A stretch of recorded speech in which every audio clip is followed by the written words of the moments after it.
Oke, Assalamualaikum warahmatullahi wabarakatuh.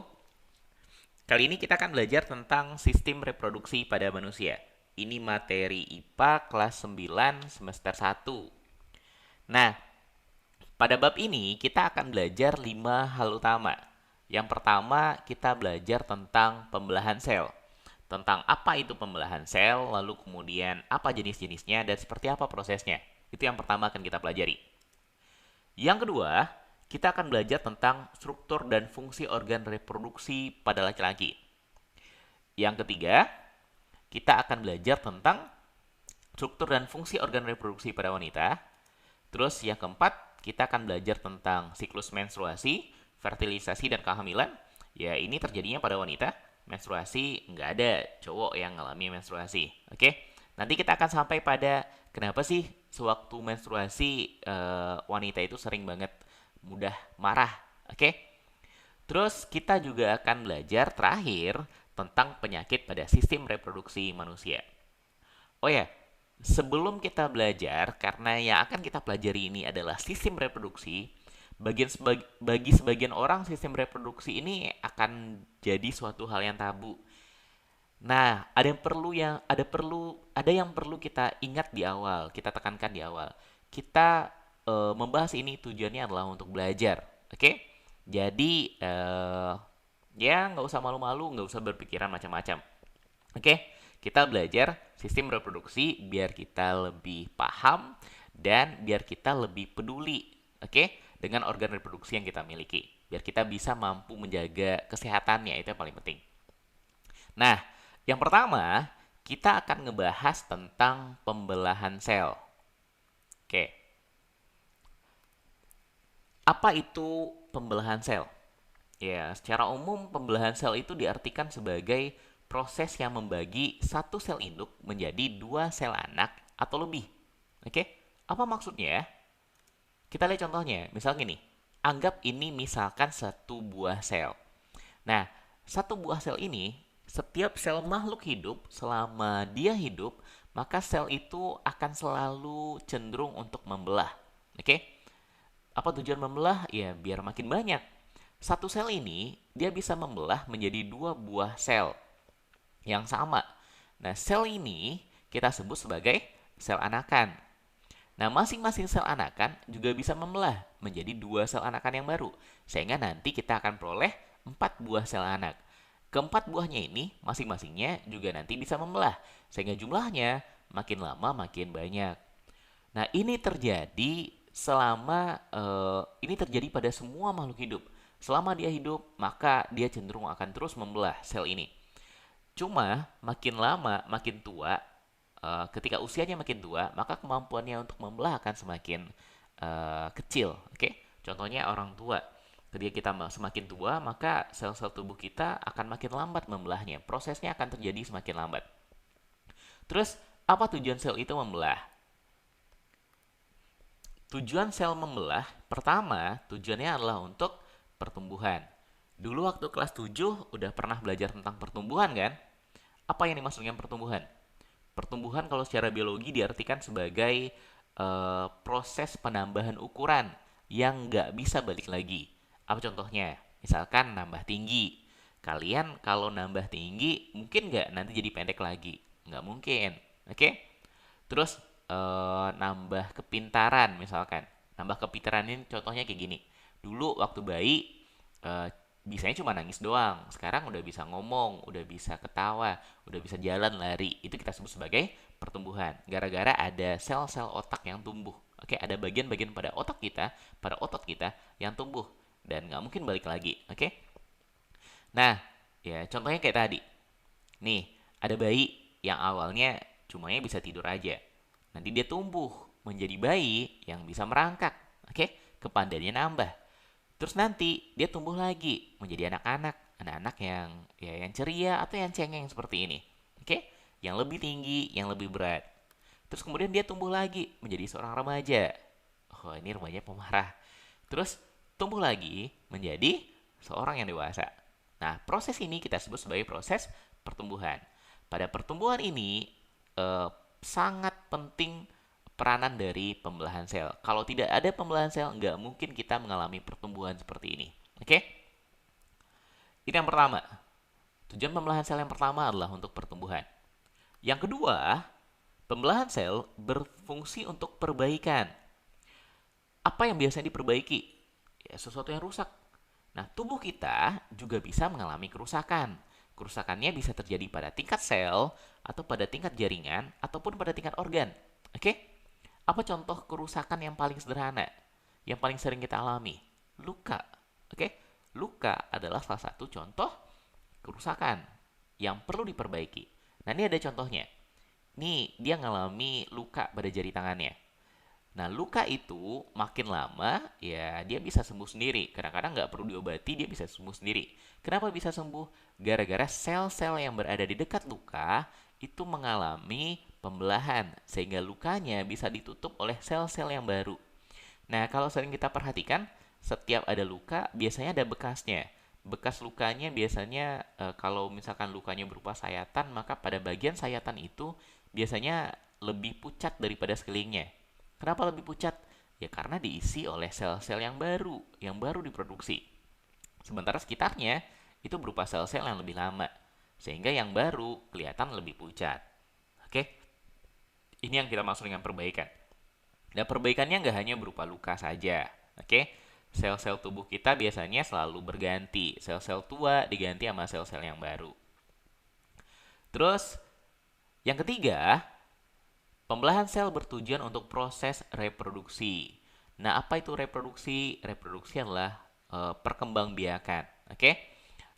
Beranak, lalu kemudian anaknya beranak lagi, itu kita sebut sebagai reproduksi. Nah, pembelahan sel dengan tujuan reproduksi ini terjadi pada sel-sel kelamin. Kalau pada laki-laki kita nyebutnya sebagai sperma, kalau pada perempuan kita nyebutnya sebagai sel telur. Oke? Yang kalau terjadi fertilisasi atau pembuahan nanti akan menghasilkan janin, calon manusia yang baru. Bayi yang ada di perut ibu kita sebut sebagai janin. Nah, kita nanti akan ngebahas sampai ke sini. Oke? Ini tujuan dari pembelahan sel. Jadi ada tiga. Yang pertama untuk pertumbuhan, yang kedua untuk perbaikan, dan yang ketiga untuk reproduksi. Ini tiga tujuan utama pembelahan sel. Nah, sekarang kita ngebahas tentang apa jenis-jenis dari pembelahan sel. Oke? Ada dua jenis utama dari pembelahan sel. Ada namanya pembelahan mitosis, ingat mitosis, dan pembelahan meiosis. Oke? Ada mitosis, ini kita lingkari. Ada meiosis. Mito sama mio. Oke? Nah, apa beda di antara keduanya? Perbedaannya, yang pertama, berdasarkan jumlah sel anakan yang dihasilkan. Mitosis itu akan menghasilkan satu sel anakan. Jadi satu buah sel yang mengalami pembelahan mitosis akan menjadi dua buah sel yang baru. Nah, sementara kalau pembelahan meiosis akan menghasilkan 4 sel anakan. Jadi dari satu sel induk nanti akhirnya akan menjadi 4 buah sel anak. Oke? Ini perbedaan yang pertama, berdasarkan jumlah sel anak yang dihasilkan. Mitosis ada 2 sel anak, meiosis ada 4 sel anak yang dihasilkan. Perbedaan yang kedua, pada pembelahan mitosis, sel anak identik dengan sel induknya. Identik itu berarti sama persis. Anak yang dihasilkan, sel-sel anak yang dihasilkan, dua buah sel anak ini, itu memiliki bentuk dan sifat yang sama dengan sel induknya. Sementara kalau pada pembelahan meiosis, sel anak yang dihasilkan tidak identik, beda dengan sel induknya. Oke, jadi keempatnya ini beda sama induknya. Terus yang ketiga, kenapa sel anak identik dengan sel induknya kalau pembelahan mitosis? Penyebabnya gara-gara kromosom sel anak sama dengan sel induknya. Kromosom, apa itu kromosom? Waktu kelas berapa ya belajar tentang sel? Kelas 7 ya? Nah, kromosom itu adalah organel ini berada pada inti sel yang berfungsi sebagai pembawa materi genetik. Oke, pembawa sifat-sifat genetik. Misalkan pada manusia ada hidung mancung, ada rambut pirang misalkan, atau ada yang matanya hitam, ada yang matanya biru. Nah, semua kode-kode genetik itu dibawa oleh kromosom. Oke, ciri-ciri atau sifat-sifat manusia itu ada pada kromosomnya sel. Nah, kalau pada mitosis, kromosom sel anak, sel hasil pembelahannya sama dengan sel induknya. Oke? Atau sering disebut sebagai diploid atau 2N. 2N ini berarti kromosomnya berpasangan, sama halnya seperti induknya. Berbeda dengan meiosis. Kalau pada meiosis, kromosom sel anak yang dihasilkan, sel anak ini sel ya hasil dari pembelahannya, itu jumlahnya hanya setengah dari sel induknya. Jadi kalau induknya 2N, maka anaknya, sel anaknya itu punya kromosom yang jumlahnya adalah N. Sering disebut dengan istilah haploid. Oke, beda kan? Diploid berarti 2N, kromosomnya sama dengan kromosom induknya, jumlahnya sama. Sementara kalau meiosis, dia sifat sel anaknya adalah haploid atau N. Kromosomnya setengah dari sel induknya. Oke? Ini perbedaan yang ketiga. Terus perbedaan yang keempat, tempat terjadinya. Mitosis terjadi pada sel tubuh. Apa itu sel tubuh? Ya, sel seluruh tubuh kita. Sel kulit, sel otot, sel tulang, sel apa lagi? Sel rambut. Oke? Terjadi pada sel tubuh dalam proses pertumbuhan. Misalkan rambut makin panjang, oke? Kita makin tinggi gara-gara tulang yang makin nambah, oke? Terus pada perbaikan, ada luka nanti diperbaiki. Atau pada reproduksi aseksual. Nah, kalau reproduksi aseksual ini tidak terjadi pada manusia. Ini terjadi pada tumbuhan atau bisa terjadi pada tumbuhan atau pada hewan-hewan yang tingkat rendah. Kalau pada tumbuhan apa contoh reproduksi aseksualnya? Kita cangkok, oke? Atau kita stek. Tahu kan cangkok sama stek? Kalau cangkok ada bagian pada dahan yang dilukai lalu kemudian dikasih tanah nanti akarnya tumbuh. Atau stek tinggal dipotong lalu dimasukkan ke dalam tanah nanti tumbuh dengan sendirinya. Itu disebut dengan reproduksi aseksual. Kalau pada hewan tingkat rendah misalkan pada bintang laut, ada satu bintang laut, ada satu tangannya, kan bintang laut terdiri dari 5 tangan. Ada satu tangannya yang kepotong misalkan, maka bagian yang kepotong itu akan tumbuh menjadi bintang laut yang baru. Oke? Itu kita sebut sebagai reproduksi aseksual. Tanpa perlu perkawinan antara jantan dengan betina. Nah, kalau pada pembelahan meiosis, ini terjadi pada sel kelamin dalam proses reproduksi seksual. Oke? Ini terjadi pada pembentukan sel sperma dan sel telur pada manusia ataupun pada hewan tingkat tinggi. Pada tumbuhan juga. Oke? Ini yang terjadi pada pembelahan meiosis. Terjadi pada sel kelamin pada proses reproduksi seksual. Sementara pembelahan mitosis terjadi pada sel tubuh dalam proses pertumbuhan, perbaikan, dan reproduksi aseksual. Ini 4 perbedaan utama antara mitosis dengan meiosis. Oke? Hafalkan keempat-empat perbedaannya ini. Jangan sampai kebalik. Nah, sekarang kita bahas prosesnya. Kita bahas pertama proses untuk pembelahan mitosis terlebih dahulu. Nah, tahap pada pembelahan mitosis itu ada 4 tahap utama. Yang pertama kita mulai dari sebelum kita mulai tahapnya. Dulu kita pernah belajar tentang sel, tentang bagian-bagian sel. Nah, sekarang kita ingat-ingat lagi bagian-bagian sel ini karena nanti untuk memahami proses pembelahan mitosis ataupun meiosis akan lebih gampang kalau kita tahu nama bagian-bagian sel. Nah, kita mulai dari yang tengah ini.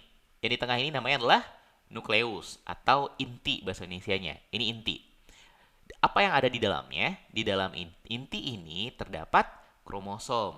Oke? Kromosom sebagai pembawa materi-materi genetik. Nah, inti ini dibungkus oleh membran inti namanya. Kalau nggak ada membran intinya, akibatnya intinya nanti akan tercerai-berai, terserak di semua bagian sel. Oke?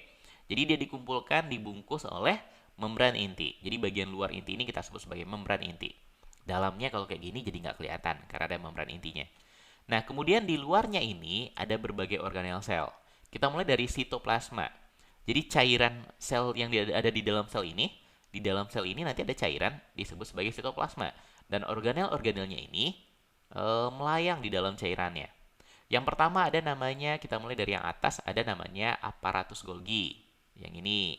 Terus ada namanya mitokondria. Terus ada namanya lisosom. Terus ada namanya retikulum endoplasma. Ada retikulum endoplasma halus, ada retikulum endoplasma kasar.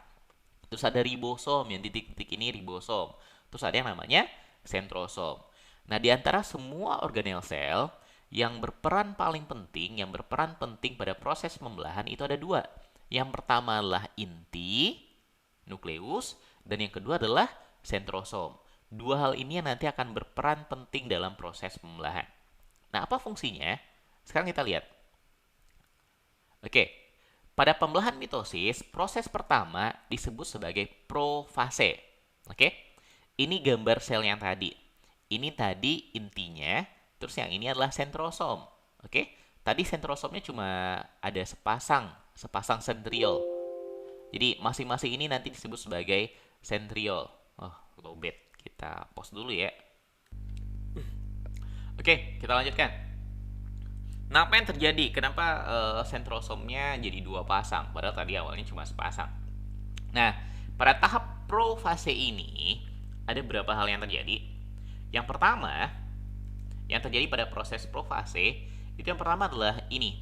Benang-benang kromatin memadat membentuk kromosom. Jadi di dalam inti itu materi-materi genetik berada dalam bentuk benang-benang kromatin yang halus. Nah, sebelum terjadi pembelahan pada proses profase, benang-benang kromatin tadi memadat, menebal, membentuk kromosom. Biasanya kadang-kadang kromosom ini dinamakan dengan X, oke? Digambarkan, tapi emang gambarnya berbentuk seperti huruf X, oke? Dia menebal, membentuk kromosom. Itu yang pertama yang terjadi. Yang kedua, membran inti, kan inti tadi dibungkus oleh sebuah membran. Nah, membran inti pada proses profase dia mulai rusak menjadi bagian-bagian kecil. Rusaknya karena emang sengaja. Jadi sengaja dia berubah menjadi lebih kecil, menjadi bentuk fragmen, menjadi fragmen bagian-bagian yang kecil. Oke? Akibatnya apa? Akibatnya ketika dia rusak, ketika dia menjadi bagian-bagian yang kecil, nah si kromosom yang berada di inti bisa keluar. Oke? Terus yang ketiga yang terjadi, sentrosom tadi membelah sehingga jadi dua pasang sekarang. Lalu memisah menjadi kutub yang berlawanan. Sepasang sentrosom kalau di sini menuju ke atas, sepasang lagi menuju ke bawah. Lalu kemudian mereka terhubung dengan yang namanya gelondong pemisahan atau benang spinel. Jadi yang warna kuning mirip benang ini kita sebut sebagai benang spinel atau gelondong pemisahan. Oke, benang spindel, sorry. Nah, nanti berfungsi untuk menarik kromosom. Oke, itu tahap yang pertama. Namanya adalah tahap profase. Nah, sekarang kita lanjut ke tahap berikutnya disebut dengan tahap metafase. Nah, si membran intinya kan udah hilang, maka si kromosomnya udah bebas berada di dalam sel, udah berada di luar inti, nggak lagi ada di dalam inti, tapi di dalam sitoplasma dia sekarang. Nah, pada proses metafase, satu hal yang utama terjadi itu adalah yang pertama, sentrosomnya udah berada di kutub. Yang satu ada di atas, yang satu ada di bawah. Oke? Kemudian, si kromosom-kromosomnya ini berjejer di tengah, persis berada di tengah-tengah yang disebut sebagai bidang pembelahan. Kenapa disebut dengan bidang pembelahan? Karena garis ini tempat dia membelah nanti. Tempat selnya terbelah nanti berada di garis ini. Dan si kromosom udah berjejer di sana. Oke? Udah bersiap-siap untuk membelah. Jadi kromosomnya yang dibelah terlebih dahulu. Ini proses yang kedua. Namanya metafase. Yang pertama, profase. Yang kedua kita sebut sebagai metafase. Oke? Lanjut, proses yang ketiga. Proses ketiga kita sebut sebagai proses anafase. Nah, coba perhatikan gambarnya. Apa yang terjadi pada kromosomnya?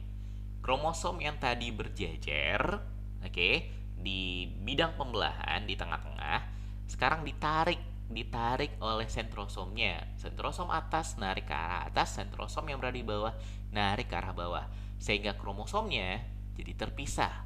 Oke, jadi terbelah kromosomnya. Sebagiannya pergi ke atas, sebagiannya lagi pergi ke bawah. Itu yang terjadi.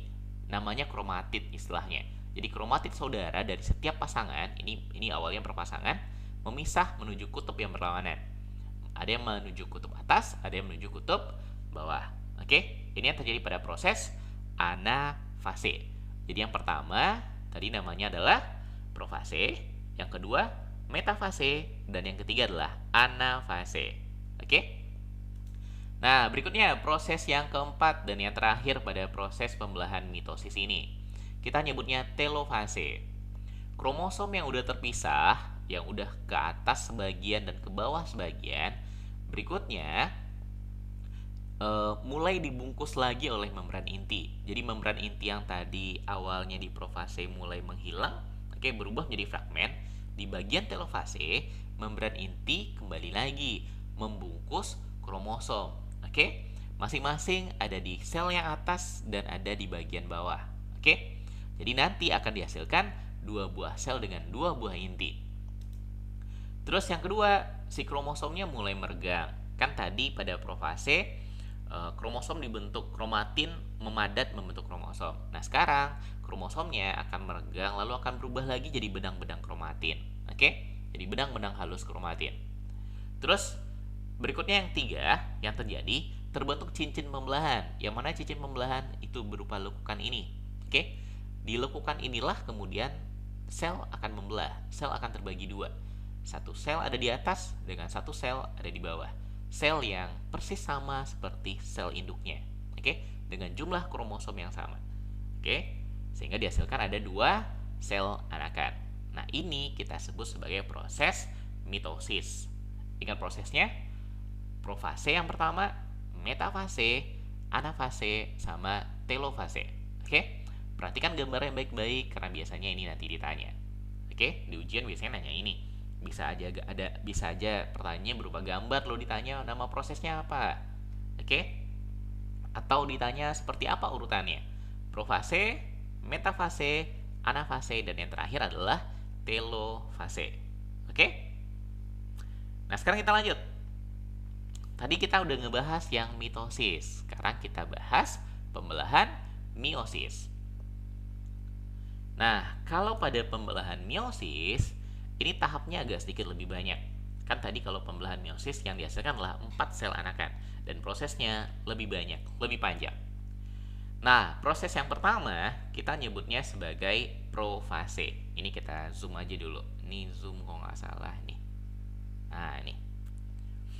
Nah, pada proses profase ini pada proses yang pertama kita nyebutnya sebagai profase 1. Oke? Yang terjadi pada proses profase 1 hampir sama sama yang tadi. Yang pertama, membran inti berubah menjadi bagian-bagian kecil atau fragmen. Membran intinya mulai menghilang sehingga kromosomnya menjadi bebas berkeliaran di dalam sel, oke, di dalam sitoplasma. Terus yang kedua apa yang terjadi? Kromatin ya sama kayak tadi. Kromatin memadat menjadi kromosom. Terus perbedaannya terjadi di sini.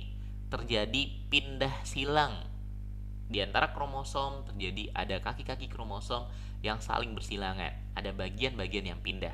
Bagian dari kromosom pindah ke bagian berikutnya. Oke? Nah, inilah yang mengakibatkan kromosom anak berbeda dengan kromosom induknya. Karena terjadi perpindahan silang, maka ketika dia membelah, maka kromosom yang dihasilkan, kromosom anak yang dihasilkan berbeda dengan kromosom induknya. Oke? Ini yang kedua. Terjadi pindah silang pada kromosom. Terus berikutnya sentrosom, ini sama kayak tadi. Terbentuk sentrosom, sentrosomnya membelah sehingga terjadi dua pasang, lalu kemudian memisah menuju kutub. Yang satu ke kutub bawah, yang satu ke kutub atas. Terus terbentuk gelondong pembelahan atau benang spindel istilahnya. Oke? Ini proses yang pertama. Kita nyebutnya sebagai proses profase. Oke? Terus yang kedua disebut sebagai proses metafase 1. Kalau tadi profase 1, yang kedua disebut dengan metafase 1. Mirip yang terjadi sama metafase pada mitosis. Nah, pada metafase 1 ini yang terjadi, kromosom berjejer pada bidang pembelahan. Oke? Jadi kromosom yang udah keluar dari intinya udah nggak ada lagi, lalu kemudian berjejer. Terus sentrosomnya, nih sentrosom, itu udah ada pada kutub dan bersiap-siap menarik kromosom. Oke? Terus tahap ini nanti dilanjutkan oleh tahap ketiga yang kita sebut sebagai anafase 1.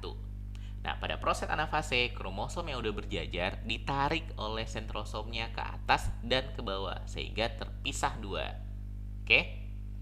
Kromosom homolog memisah dan bergerak ke kutub. Terus, proses yang keempat adalah proses telofase. Pada proses telofase, membran inti mulai terbentuk kembali. Mulai terbentuk membran inti. Oke? Lalu kemudian terbentuk lekukan untuk membagi sel menjadi dua. Ada lekukan, nih lekukan ini. Tempat nanti sel akan membelah. Oke? Terus kemudian, ya sama seperti tadi, ini nanti akan menebal. Ini nanti akan menebal. Tapi sebelumnya, ya dia akan menebal, membentuk kromosom akan membentuk kromatin lagi. Ini kita sebut sebagai telofase 1. Nah, ini tahap pertama. Ini disebut sebagai meiosis 1 istilahnya. Jadi dari tahap pertama dari profase 1 sampai telofase 1, 4 tahap pertama ini disebut sebagai meiosis 1. Oke? Nah, meiosis tidak berhenti sampai di sini. Nah, ketika ini udah membelah, proses pembelahannya nanti disebut sebagai sitokinesis. Terjadi sitokinesis sehingga dibentuk dua sel anakan yang haploid. Nah, berikutnya ada proses yang kita sebut sebagai profase 2. Ini kita nyebutnya profase 2. Jadi dari telofase 1 nanti menjadi profase 2. Apa yang terjadi di profase 2? Mirip seperti yang terjadi di profase 1. Setiap sel anak yang tadi dihasilkan, kan telofase 1 nanti mengalami sitokinesis. Sitokinesis ini istilah untuk proses pembelahannya. Dia terpecah menjadi dua. Masing-masing sel anak akan mengalami profase 2. Yang terjadi pada profase 2 ya sama kayak tadi. Sel anakannya ini sifatnya haploid. Kromosomnya setengah dari kromosom induknya. Tadi induknya kalau kita perhatikan ada 1, 2, 3, 4. Ada 4 kromosom. Jadi yang berbentuk X ini disebut dengan satu kromosom. 1, 2, 3, 4. Nah, masing-masing sel anak sekarang tinggal 2 kromosom. Oke? Maka disebut sebagai sel anakan yang haploid. Nah, pada profase 2, ya yang pertama terjadi itu terbentuk gelondong pembelahan atau benang spindel. Si sentrosomnya akan bergerak menuju kutub. Terus kemudian membran inti berubah menjadi bagian-bagian kecil atau fragmen, ya sama seperti tadi. Sehingga nanti si kromosomnya, si kromatidnya bebas bergerak, yang nanti akan mulai bergerak ke bidang pembelahan, ke tengah-tengah. Kemudian tahap yang kedua kita nyebutnya sebagai tahap metafase. Nah, pada tahap metafase ini, ya sama kayak tadi, si kromatid tadi atau si kromosom itu udah persis berada di tengah-tengah. Persis berjajar pada bidang pembelahan dan bersiap-siap ditarik oleh sentrosomnya. Dilanjutkan ke tahap yang kedua, ini bukan metafase 1 ya, ini metafase 2 harusnya. Ini kita perbaiki dulu. Harusnya ini kita sebut sebagai metafase 2. Ini salah tulis. Metafase 2. Ini anafase 2. Oke? Jadi habis metafase 2, nanti dilanjutkan oleh anafase 2. Oke? Nah, pada anafase 2, kromosom yang tadi udah berjejer ditarik ke kutub. Oke? Sentrosom atas menariknya ke atas, sentrosom bawah menarik ke bawah. Ini yang terjadi, kromatid memisah dan bergerak ke kutub. Ini terjadi pada anafase 2. Terus nanti terakhir dilanjutkan oleh telofase 2. Nah, ini salah tulis lagi nih. Telofase 2. Nih. Apa yang terjadi pada telofase 2? Terbentuk nukleus. Oke? Membran inti yang tadi sempat hilang balik lagi, muncul lagi, ngebungkus masing-masing kromosom ini. Oke? Terus kemudian si kromatid terurai menjadi kromatin, balik lagi jadi benang-benang kromatin. Terus kemudian ada bidang lekukannya. Yang bidang lekukannya ini nanti akan mengakibatkan sel terpisah, sehingga nanti akan dihasilkan 4 buah sel anakan. 1, 2, 3, 4. Proses pemisahannya kita sebut nanti sebagai sitokinesis. Oke? Ini yang terjadi. Nah, pada proses meiosis ini, dari profase 1 sampai telofase 1, ini kita sebut sebagai Meiosis 1, tahap pertama. Dari profase 1 sampai telofase 1. Ada 4 tahap. Oke. Nah, dari profase 2 sampai telofase 2 ini kita sebut sebagai meiosis 2. Jadi dia terdiri dari 2 tahap utama. Meiosis 1, profase 1, metafase 1, anafase 1, dan telofase 1.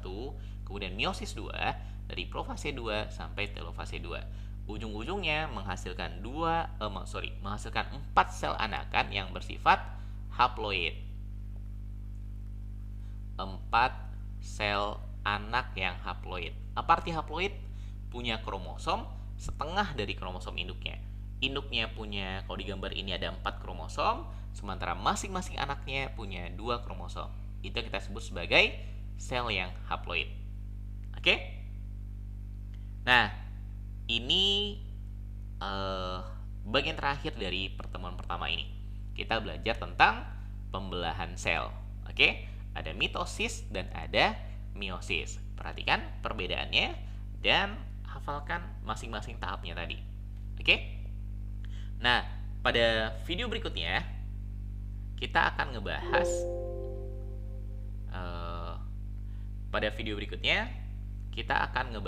tentang, karena kita udah belajar pembelahan sel, maka pada video berikutnya, pertemuan kedua, kita akan bahas tentang struktur dan fungsi organ reproduksi laki-laki. Oke? Untuk itu jangan lupa subscribe dan like biar Kak makin semangat bikin video-video untuk materi-materi sekolah. Oke? Terima kasih. Oh ya, jangan lupa lihat pembahasan soal, karena video ini nanti akan dilengkapi dengan video pembahasan soalnya. Oke, kita cukupkan. Alhamdulillah. Assalamualaikum warahmatullahi wabarakatuh.